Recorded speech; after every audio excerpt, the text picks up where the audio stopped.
quería que él fuera a aquella metrópoli gigante y evangelizara al mundo sofisticado de sus días. Pero infelizmente las cosas en este mundo no siempre salen como nosotros las planeamos. Vivimos en un mundo de maldad donde el diablo no es solo una fuerza maligna, sino una persona real que intenta constantemente arruinar los planes divinos. Así que con toda seguridad, por tras de aquellos religiosos que diciendo defender a Dios le quitaron a Pablo la libertad para que continuara predicando el Evangelio, estaba el enemigo de Dios. Sin embargo, los planes de Dios siempre se cumplen, porque finalmente el apóstol llegó a Roma, encadenado, prisionero, pero llegó. Esta semana veremos la parte final del libro de los Hechos, y con esta lección terminaremos el trimestre. Fue una lección extraordinaria que nos mostró la historia de la iglesia primitiva, las luchas, los conflictos, la manera como el Espíritu Santo se manifestó poderosamente al inicio, el sacrificio de Esteban, el esparcimiento del Evangelio por toda la tierra conocida de aquellos tiempos, después los viajes de Pablo, en fin, las luchas, los primeros conflictos de la iglesia, el concilio de Jerusalén, tanta cosa que estudiamos durante este trimestre. Pero ahora empezaremos esta lección comentando un poco el viaje de Pablo a la capital del mundo de aquellos días, que era Roma. No fue un viaje simple, fue dramático. No había aviones ni carros. Los viajes en aquellos tiempos eran hechos a pie, en carrozas o entonces por el mar, en barcos. A Pablo lo llevaron por el mar. Leyendo el texto de Lucas, autor del libro de los Hechos de los Apóstoles, y observando los detalles minuciosos del relato y cómo Lucas siempre menciona la primera persona en plural, con toda seguridad, Lucas debe haber acompañado a Pablo en este viaje. Parece que también fue con ellos otro hombre llamado Aristarco. Aristarco era uno de los compañeros más allegados de Pablo. No aparece mucho, pero era el compañero leal, fiel, que siempre estaba al lado de Pablo. Viajó con él, estuvo con él en la prisión. Era Aristarco un macedonio de Tesalónica. Se le menciona en el tercer viaje misionero de Pablo. En aquella ocasión, en el momento más crítico de la revuelta que se produjo en Efeso, por ejemplo, Aristarco y a Gayo los condujeron por la fuerza al teatro de la ciudad. De modo pues que Aristarco debe haber acompañado a Pablo en su viaje a Roma, aunque no se sabe cómo consiguió embarcar, tal vez diciendo que era un esclavo de Pablo, porque en aquel tiempo las personas ricas, las personas de influencia, aunque estuvieran presas, tenían derecho a tener un esclavo.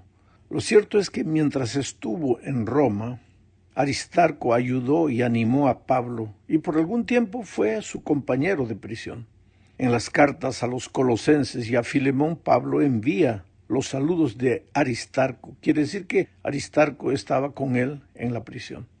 Bueno, este viaje podría llamarse el cuarto viaje misionero de Pablo. Pablo predicó el Evangelio a lo largo de todo el viaje. Todo el viaje lo hizo encadenado, pero las cadenas no le impidieron de cumplir su misión. Es que nada impide al cristiano de cumplir la misión de predicar el Evangelio. Recordemos que en 2 a Timoteo capítulo 2 versículo 9, Pablo escribió: por este Evangelio soporto sufrimientos, incluso el estar encadenado como un criminal. Pero la palabra de Dios no está encadenada. Ese era el lema de Pablo. Y escribiendo a los filipenses dijo que las cosas que le habían sucedido habían ayudado más bien para el progreso del Evangelio.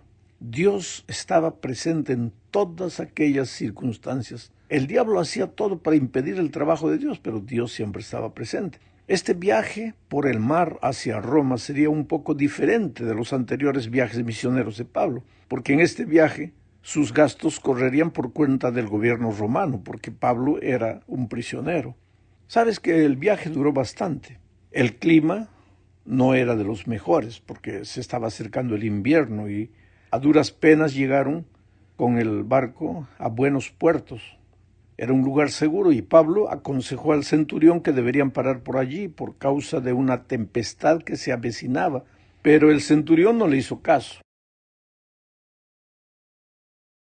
Hechos 23, 10 al 12 dice: Les dijo: amigos, si seguimos navegando, creo que sufriremos perjuicios y pérdidas, no solo del cargamento y de la nave, sino también de nosotros.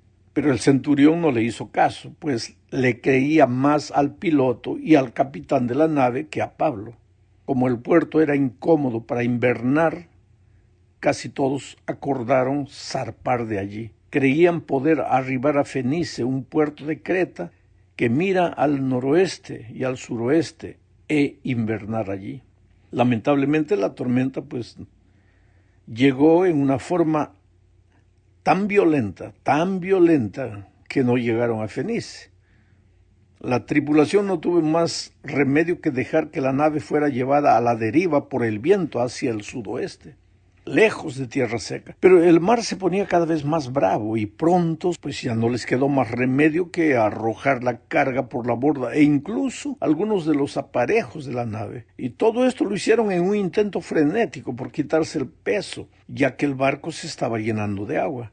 Sabes, la situación era dramática. Después de varios días en el mar, poca visibilidad, lluvias fuertes, vientos huracanados, sin saber dónde estaban y completamente agotados, Pablo le transmitió a la tripulación un mensaje que acababa de recibir de Dios.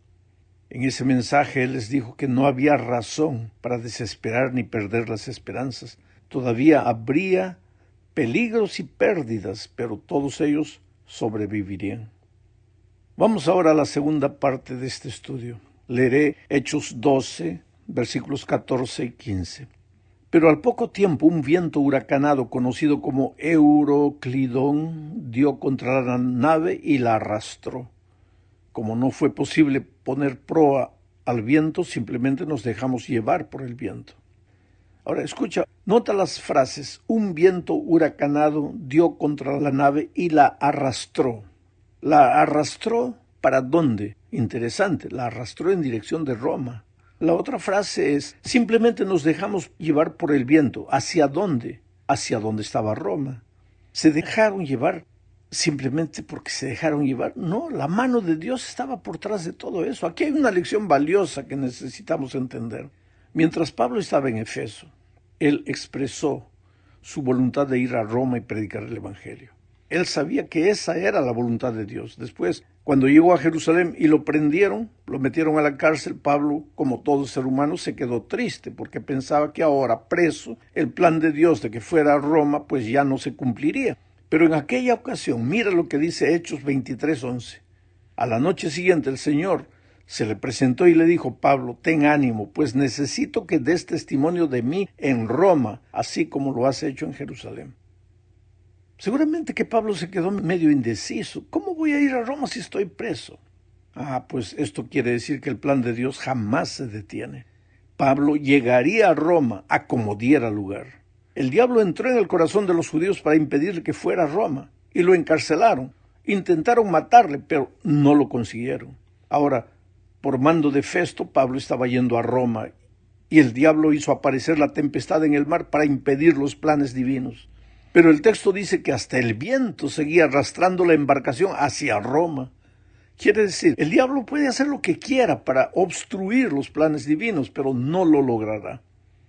Y te digo una cosa, querido, si en este momento estás pasando por un momento difícil de tu vida, recuerda esto: el diablo puede hacer lo que quiera para destruirte a ti, para destruir los planes divinos en tu vida, pero si tú confías en Dios no lo logrará. Tal vez pases a la prisión, tal vez estés a punto de ahogarte en el mar de dificultades de la vida, pero eso no importa, el plan de Dios se va a cumplir en tu vida. Ahora vamos al mar de nuevo, con Pablo y 276 pasajeros más. Esta situación era terrible. Y habían pasado 2 semanas en el mar. Era una noche oscura y terrible. La tormenta no disminuía y el barco se encontraba completamente a la deriva. ¿Estarás en este momento pasando por la noche oscura de tu vida? La tormenta llegó a tu vida. Tu barco se encuentra completamente a la deriva. No desesperes. Vamos a leer Hechos 27, 39 al 44. Es un poco largo, pero aquí está la narración completa. Dice: al llegar el día, no reconocieron el lugar, pero vieron una ensenada que tenía playa y acordaron hacer el intento de encallar allí. Soltaron las anclas y las dejaron en el mar. Soltaron también las amarras del timón, izaron el viento de vela de proa y se enfilaron hacia la playa. Como encontraron un lugar de 2 corrientes, hicieron encallar la nave. Allí la proa quedó inmóvil y enclavada en la arena, pero la violencia del mar hizo pedazos la popa. Entonces los soldados acordaron matar a los presos para que ninguno tratara de fugarse nadando. Pero el centurión quería salvar a Pablo, así que les impidió su intento y ordenó que los que supieran nadar fueran los primeros en echarse al mar para llegar a la tierra, y que los demás usaran tablas o algunos restos de la nave. Fue así como todos pudimos llegar a tierra y salvarnos. Este relato es de Lucas. Lucas estaba ahí en ese grupo también. Ahora, ¿a dónde llegaron? Esa es la tercera parte de la lección. Aquella isla, que fue la tabla de salvación para Pablo y el resto de los pasajeros, se llamaba Malta. Hoy se la conoce como la Bahía de San Pablo. La isla de Malta es un lugar muy interesante. Durante la Segunda Guerra Mundial esta isla era muy mencionada en los titulares de los periódicos. Fue el sitio más bombardeado debido a la situación estratégica en el mar Mediterráneo. La gente de aquella isla no conocía a Dios, pero sin conocer a Dios fueron hospitalarios con los náufragos. ¿Cómo deberíamos ser hoy los que sí decimos conocer a Dios? Bueno, en Malta sucedió el accidente de Pablo con la serpiente. Él fue a buscar leña porque era de noche, estaba haciendo frío, prendieron una fogata y una hoguera. Él fue a buscar leña y fue picado por una culebra.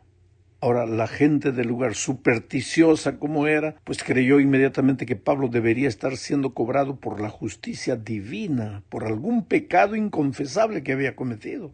Ellos pensaron que los presos se habían salvado de morir en el mar, pero Pablo no se podría salvar de morir mordido por la serpiente. Sin embargo, el apóstol no murió. Y ahora los habitantes quisieron convertirlo en su propio Dios. Pablo, lógicamente, no aceptó las honras humanas. Se hospedó en la casa de Publio, la autoridad del pueblo, y pasó allí 3 días y sanó al padre de Publio que estaba enfermo.